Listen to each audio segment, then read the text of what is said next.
Alrighty then, welcome to today's stream, ladies and gentlemen. It's the 26th of February 2019. So the Nasdaq, Bitcoin and Ethereum index is now live, and this Venezuelan guy is going to explain to us how Bitcoin is a store of value, provably by the numbers. So this is going to be another 10-minute episode. We're going to do the Nasdaq story. I'll show you how to actually get this feed, display it in your TradingView charts. Then we'll look at this Venezuelan guy and how he uses Bitcoin as a better store of value than his national currencies, proven by the numbers. Once again, new coupon code for the day is down in the video description. This will get you, well, it'll get one person today 50% off my online cryptocurrency courses for investors. Check that out at cryptoasset.school. And the first person to use the coupon gets it. And once someone has used it, second person that uses it will get an invalid coupon code message. Unlucky, you have to wait till tomorrow until the next coupon code is created. Moving on to the Nasdaq story then. This is, you know me, I like real news, not phony news.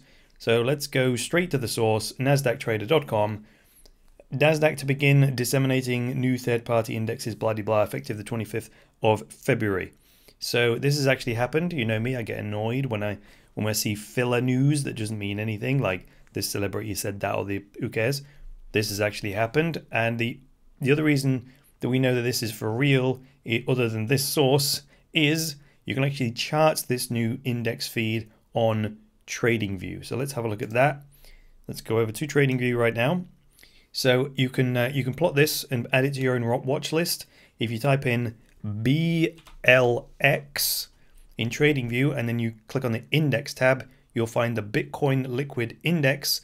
You'll see that's coming from the Nasdaq. I've already got it here. This is the feed right here. This is the 4-hour chart. Similarly, if you type in ELX and make sure you're on the index chart, you'll end up on the Ethereum Liquid Index, data provided by Nasdaq. So there, categorically, this is happening, and it's happened, and it's live. Now then, this matters because what it's going to do is going to create price discovery for Bitcoin and Ethereum amongst financial institutions.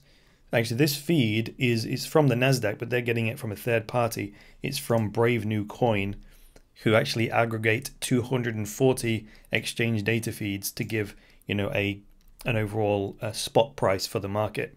That's better for traders because it's a more accurate reflection of what the market consensus is on the price versus just using the Coinbase data feed, which, as we've seen between Bitfinex and say Coinbase, there's a delta there between the prices.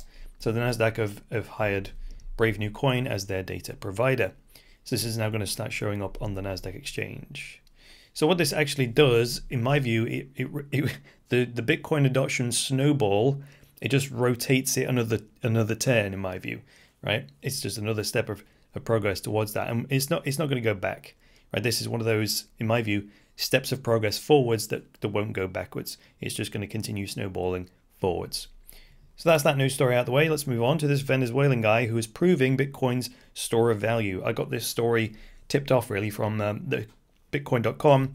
Venezuelan explains how Bitcoin saves his family. Let's cut right to the chase here. Bitcoin, not Bolivar. So this guy, Carlos Hernandez, he was citing the Bolivar's daily inflation rate of around 3.5%. And he said, quote, "I don't own Bolivars, Venezuela's official currency. I keep all of my money in Bitcoin. Keeping it in Bolivars would be financial suicide." But check this out, 3.5% per day inflation for the Venezuelan Bolivar.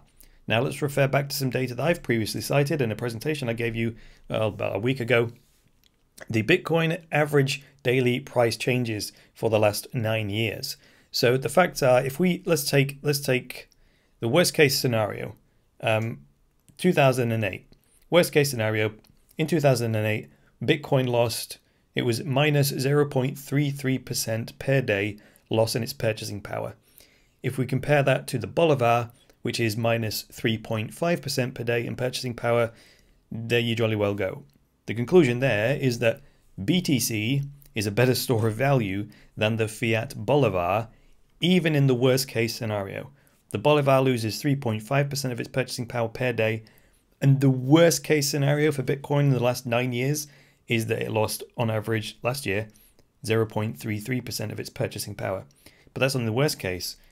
I mean, any other case, it's positive. So, even when it's a minus, it's still way 10 times better than the Venezuelan bolivar, thereby proving Bitcoin can be a store of value and is a very good store of value in certain circumstances. There we go. That was quick, wasn't it? That's it. That's all the content I've got for you today. If you liked this episode, go ahead, hit the like button.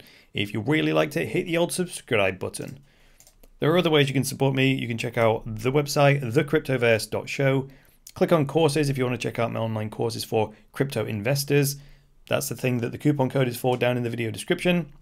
You can send me a Bitcoin tip in the video description as well, or click on support the show on the website. That'll take you through to Patreon, where you can sign up as a patron, and then you can earn cryptocurrency rewards for being a supporter. So what you pledge in support will come back to you as a return on investment in cryptocurrency.